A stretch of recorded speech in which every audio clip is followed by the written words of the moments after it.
दोस्तों, एक समय की बात है। एक राज्य में एक राजा राज करता था। उसके महल में एक बहुत ही खूबसूरत बागीचा था। बागीचे की देखरेख की जिम्मेदारी एक माली के कंधों पर थी। माली पूरा दिन बागीचे में रहता और पेड़ पौधों की अच्छे से देखभाल किया करता था। राजा माली के काम से बहुत खुश था। बागीचे में एक आम का पेड़ लगा हुआ था जिसमें ढेर सारे आम फले हुए थे।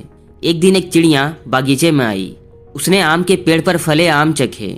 आम स्वाद में मीठे थे। उस दिन के बाद से वह रोज बाग में आने लगी। चिड़िया आम के पेड़ पर बैठती और चुन चुन कर सारे मीठे आम खा लेती। चिड़िया की इस हरकत पर माली को बड़ा गुस्सा आता।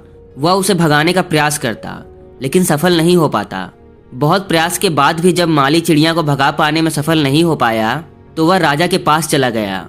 उसने राजा को चिड़िया की पूरी कार्यस्तानी बता दी और बोला, महाराज, चिड़िया ने मुझे तंग कर दिया है।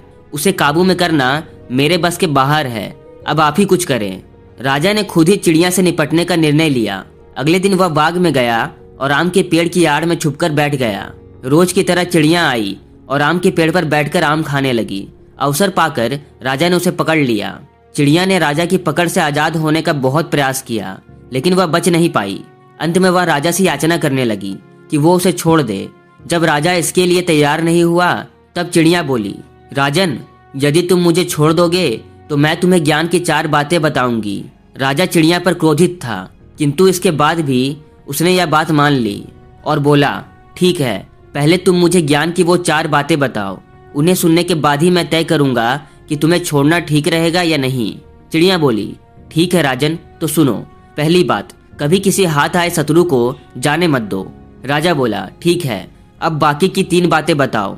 चिड़िया बोली, दूसरी बात यह है कि कभी किसी असंभव बात पर यकीन मत करो। अब तीसरी बात, बीती बात पर पछतावा मत करो। और रही बात चौथी बात की, तो राजन, चौथी बात बड़ी गहरी है। मैं तुम्हें वो बताना तो चाहती हूँ किंतु तुमने मुझे इतनी जोर से पकड़ रखा है कि मेरा दम घुट रहा है।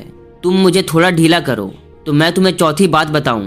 राजा ने चिड़िया की बात मान ली और अपनी पकड़ ढीली कर दी। पकड़ ढीली होने पर चिड़िया राजा के हाथ से छूट गई और उड़कर पेड़ की ऊंची डाल पर बैठ गई। राजा उसे ठगा सा देखता रह गया।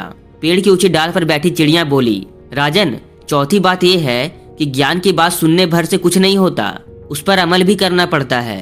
अभी कुछ देर पहले मैंने तुम्हें ज्ञान की 3 बातें बताई जिन्हें सुनकर भी तुमने उन्हें अनसुना कर दिया। पहली बात मैंने तुमसे यह कही थी कि हाथ आए शत्रु को कभी मत छोड़ना, लेकिन तुमने अपने हाथ में आए शत्रु अर्थात मुझे छोड़ दिया।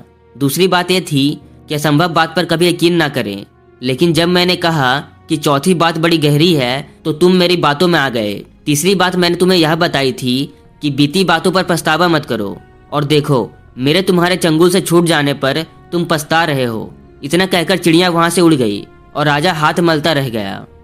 दोस्तों, इस कहानी से हमें यह सीख मिलती है कि मात्र ज्ञान इकट्ठा कर लेने से कोई ज्ञानी नहीं बन जाता। ज्ञानी वो होता है जो अपने ज्ञान पर अमल करता है। जीवन में जो बीत गया उस पर हमारा कोई नियंत्रण नहीं, किंतु वर्तमान हमारे हाथों में है। आज का वर्तमान कल के भविष्य का निर्माण करेगा, इसलिए वर्तमान में रहकर कर्म करें और अपना भविष्य बनाएं। उम्मीद है आप ऐसा ही करोगे। अगर वीडियो अच्छी लगी हो तो चैनल को सब्सक्राइब कर लें। जय हिंद, वंदे मातरम।